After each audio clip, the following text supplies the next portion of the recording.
Was night one of Fyter Fest a thumbs up or a thumbs down? We'll go over that. Thank you everyone for joining me tonight or today on the podcast. I'm your host H.O.2 and welcome back.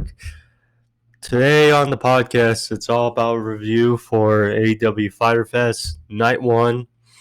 Last night was a pretty good show. I would definitely say it was thumbs up. So we'll go over that. Got plenty to go over. 3 title matches on the line. The women's title match, TNT title match, and in the main event of Fyter Fest Night 1, the tag team titles match between Hangman and Omega versus the Best Friends, and an epic tag team match. We'll go over that. Plenty to go over. Also, Chris Jericho returned to commentary for most of the night, which is cool as well. Again, a bunch to go over, and a little bit of shake-up in things as far as Fyter Fest goes, and a little news based on Fight for Fallen, which is in 2 weeks for AEW. Anyway, hope you all are being safe, and let's get into the review, shall we? So the show started off with MJF and Wardlow versus Jurassic Express. Now, I saw the second half of the match. I didn't see the first half of it. Unfortunately, I missed it because I was making dinner. So I was able to catch the second half of the match. I had to go back and watch a little the first half, see how it goes. So nonetheless was a very good match to start the show. Before the match, when MJF and Wardlow came out, MJF came out in like a strange robe, like a luxurious robe, pink robe, like he was royalty or something. Hey, cut a quick promo. Oops, I hit the mic a little. But MJF talked about how they were a ratings war and don't know why they have to continue to beat up on Jurassic Express. But he knows why, because he knows what way to draw in the ring than for him to start the show, in which they did. So that was a nice little jab in there by MJF, who's basically the greatest heel in AEW right now. Besides Chris Jericho, that's what I would say. So the match started off. Wardlow, he is athletic for a big man. Wardlow and Luchasaurus, that's obvious. So Wardlow, he hit Hurricanrana on Luchasaurus, and then Poison Rana by Jungle Boy on Luchasaurus, or excuse me, Wardlow. And then in the middle of the match, it was a nice spot. All 4 were down in the ring, and MJF and Jungle Boy did stereo kip-ups. That was cool. And then Wardlow and Luchasaurus hit stereo kip-ups, and all did stare down in the ring. It was cool. It reminded me of The Rock and Brock Lesnar from SummerSlam 2002 when they both kipped up at the same time and had a little bit of stare down. So that was cool. Then after that, there was a big Canadian Destroyer by Jungle Boy on MJF. And then afterwards, a low blow by MJF on Luchasaurus while the referee was distracted, and a roll up for a 2 count. And then a nice swanton by Wardlow off the top rope for a 2 count. Again, big, athletic, big man. That's what you like about AEW. You can sense, obviously, the trend of the athletic big men, how it's becoming in AEW and wrestling. They're really setting the trend for a big man doing different things, doing high-flying things in the sport of professional wrestling. And then, so at the end of the match, MJF accidentally hit Wardlow with his Dynamite Diamond Ring. They had an altercation.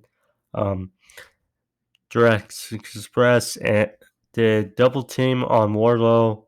Luchasaurus hit Wardlow with a chokeslam and a standing shooting star press for the win.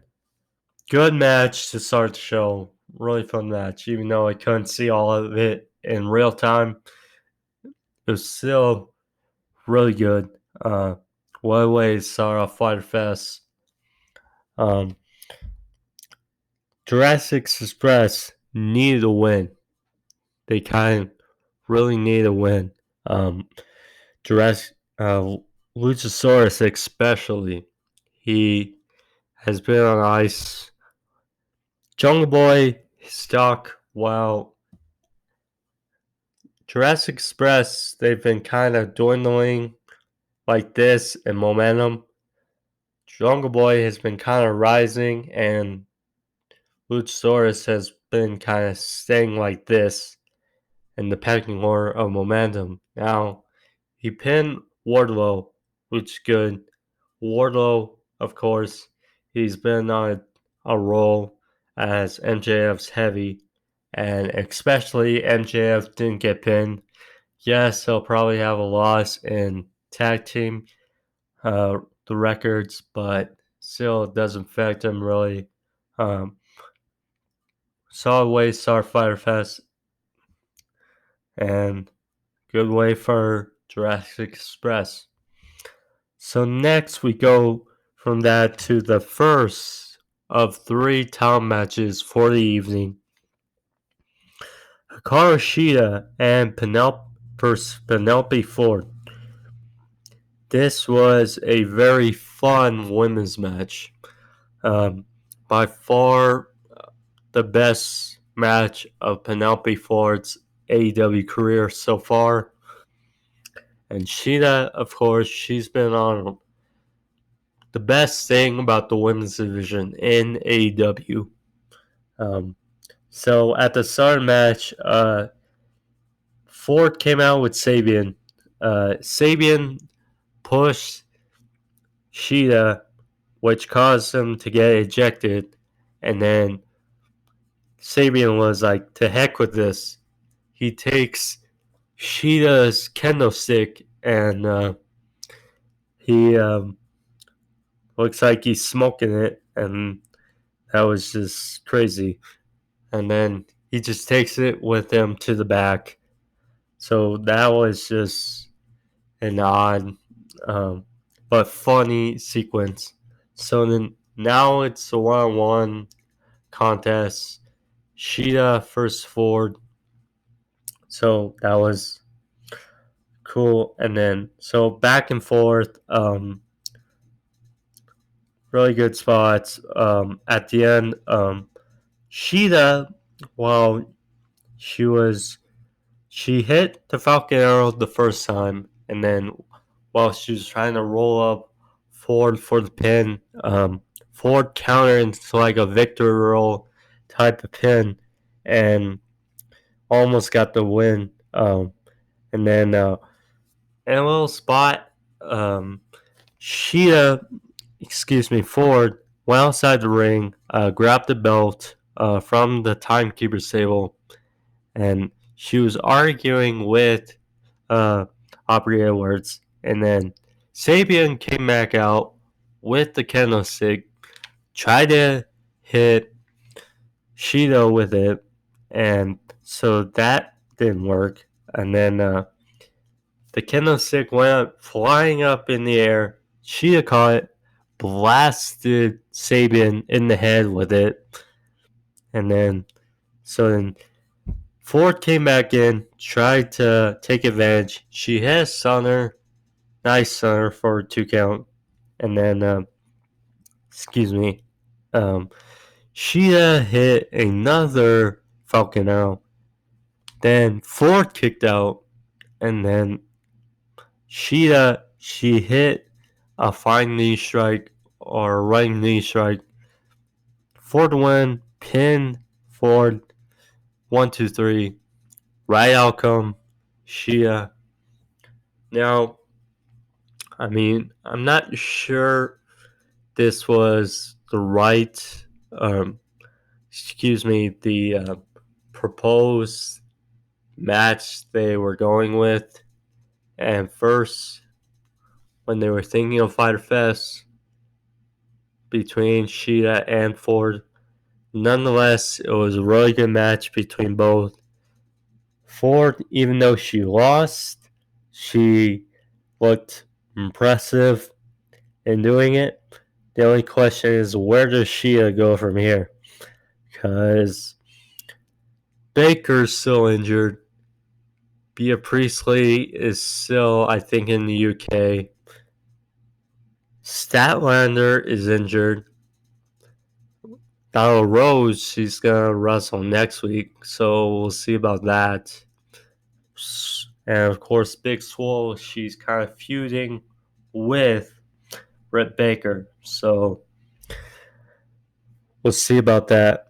I actually thought about when I was watching the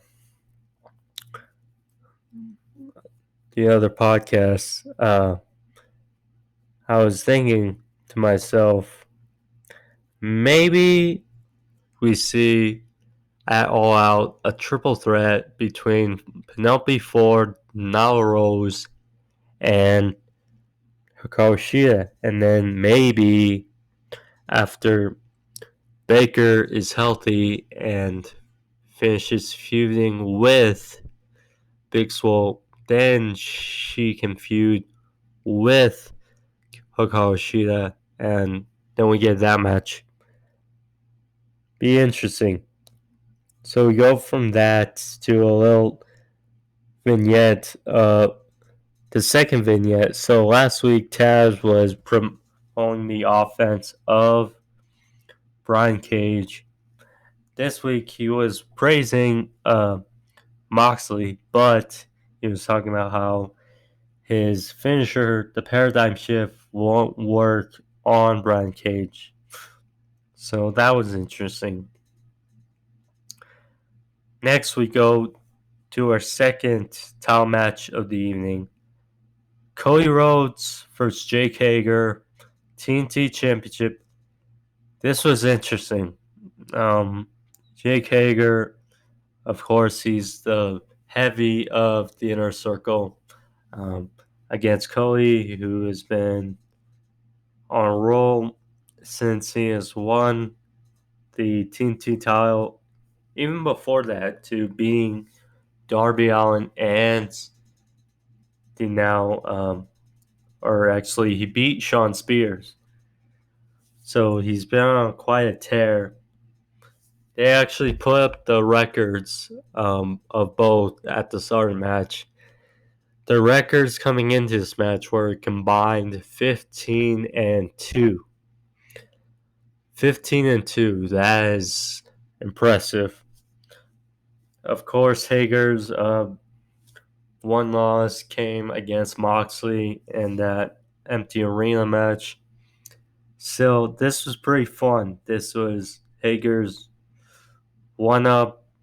Might have been his best performance in AEW because we know how good Cody is.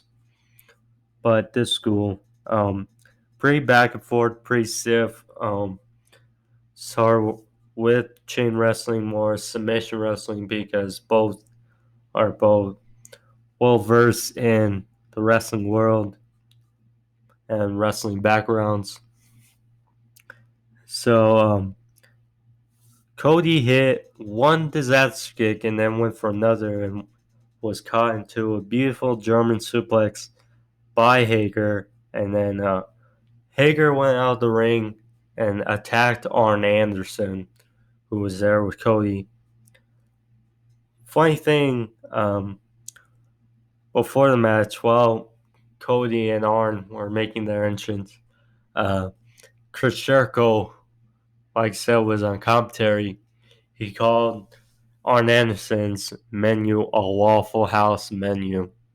So that got a kick out of me. So anyway, back to the match. Arn was getting attacked by Hager on the outside. Cody came to defend Arn, and then was a beautiful German suplex to Cody on the outside. So we go from that to break.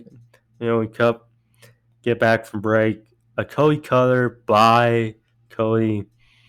That was good. Then a big power slam for a 2 count.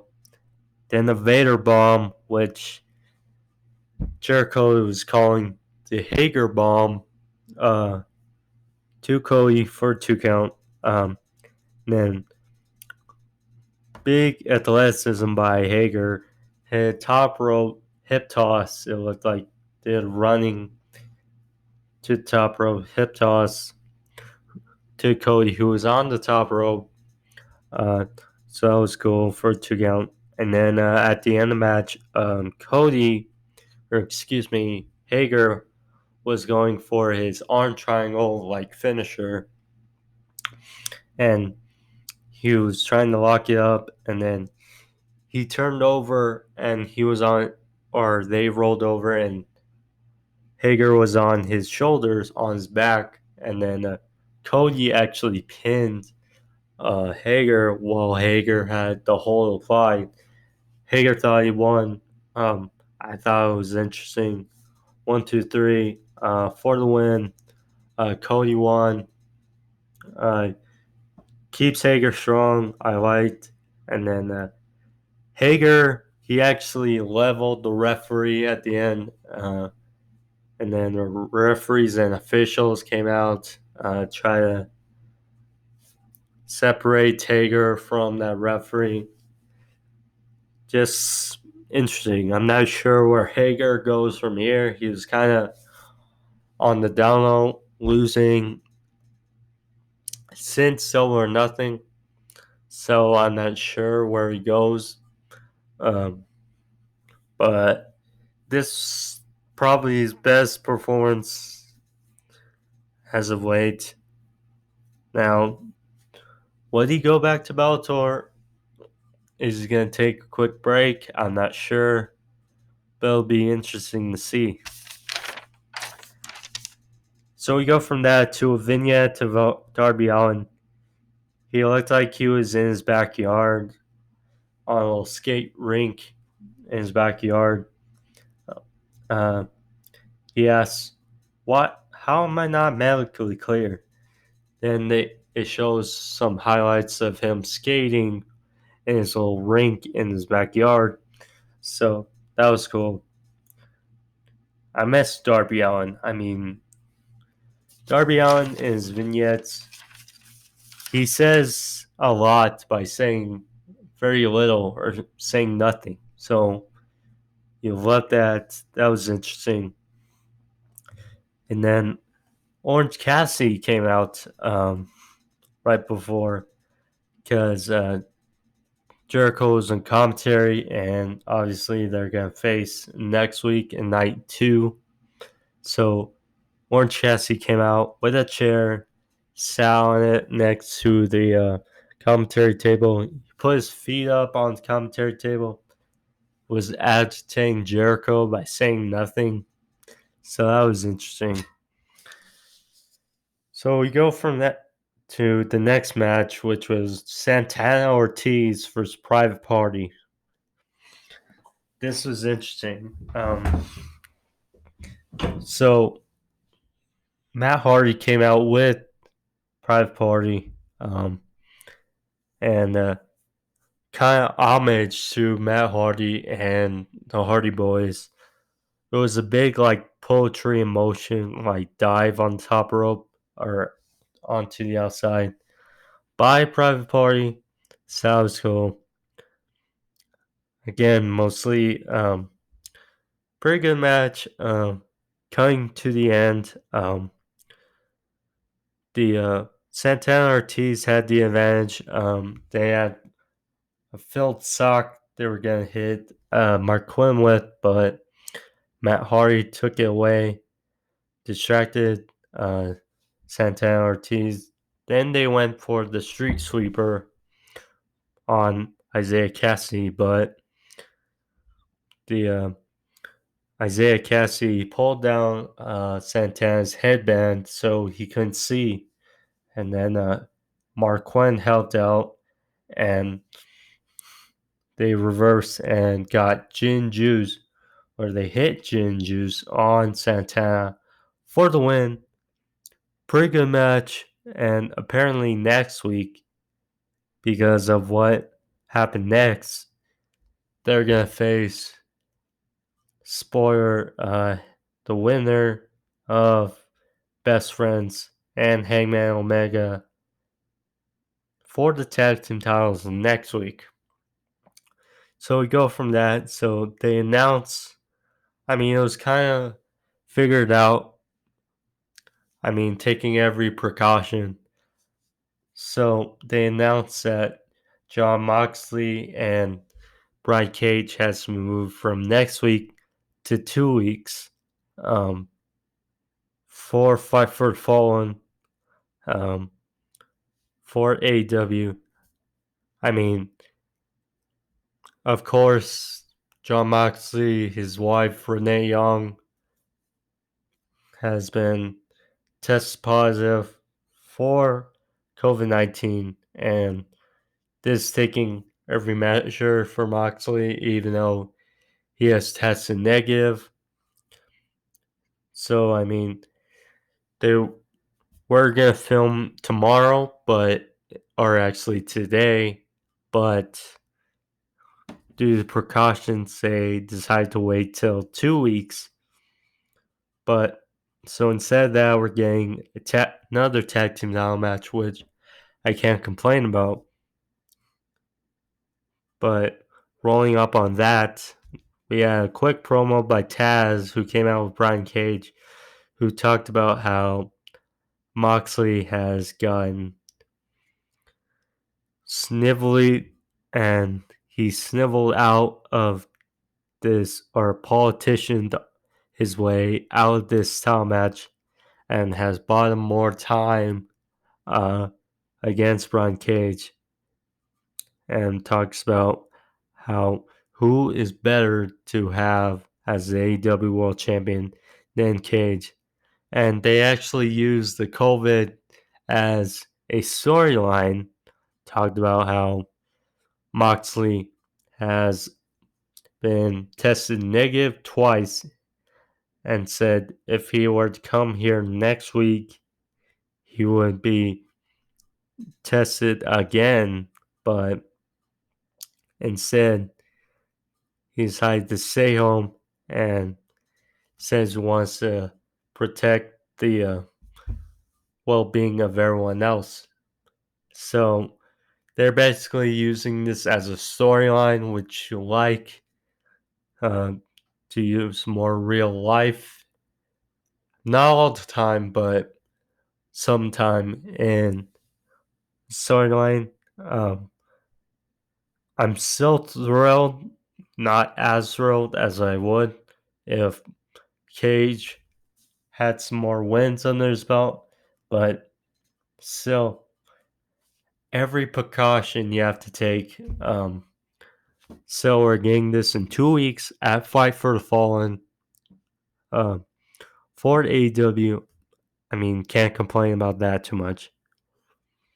So last but not least, we go from that to the main event: Best Friends versus Hangman Adam Page and Kenny Omega for the tag team titles.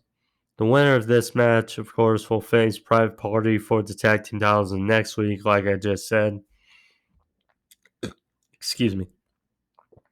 So FTR came out with lawn chairs, and they sat next to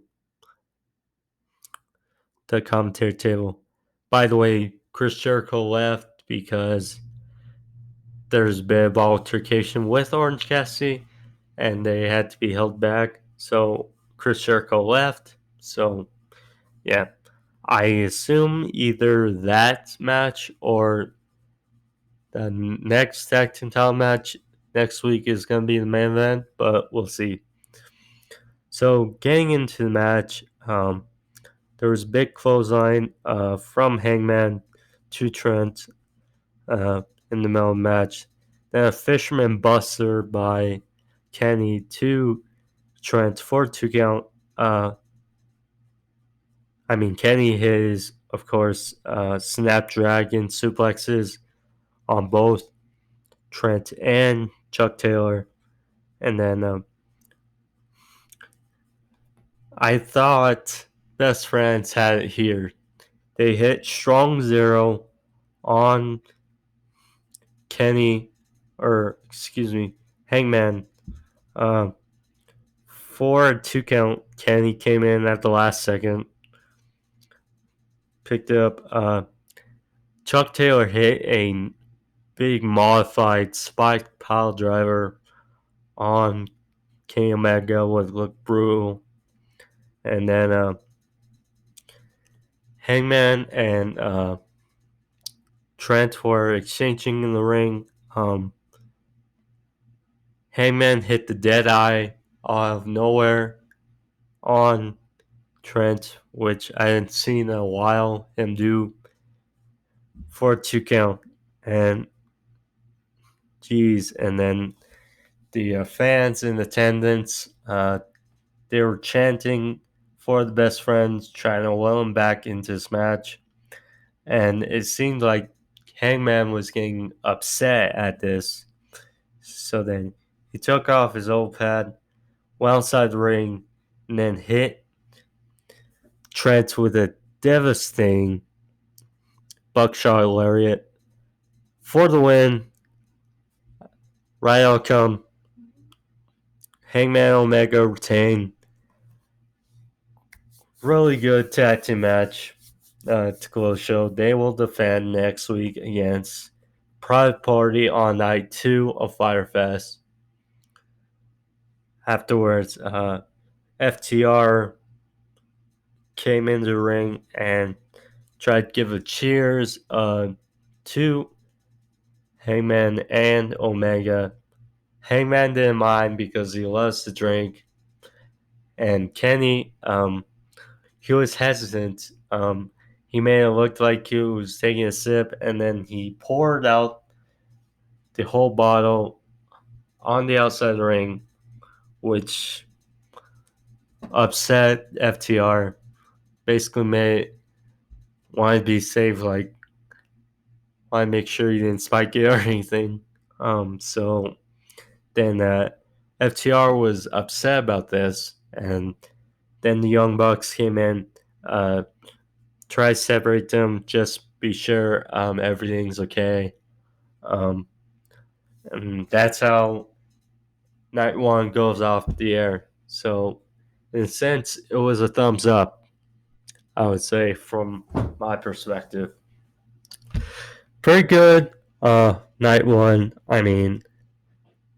Obviously, starting with the big tag team match with Jurassic Express, first MJF and Wardlow, to ending with the Best Friends for Hangman and Omega. Can't really complain. Also, Shida and Ford was good. The match with Cody and Hager was good. Can't complain really much. A little disappointed that, of course, Jon Moxley and Brian Cage is not going to be next week, or not going to take place next week, but in 2 weeks. Still, 1 week, gotta take every precaution. This is the world we're living in. As long as we're getting the match, I suppose that's all. Can't complain about. Still pretty good. And obviously next week we got also Lance Archer versus Joe Janela. We got the 6-man tag team match between Dark Order and SCU with Colt Cabana. Of course, got Nyla Rose in action next week.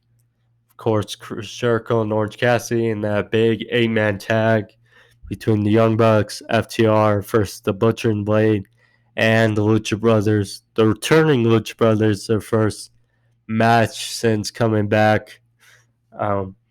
Should be interesting for night 2 of Fyter Fest next week.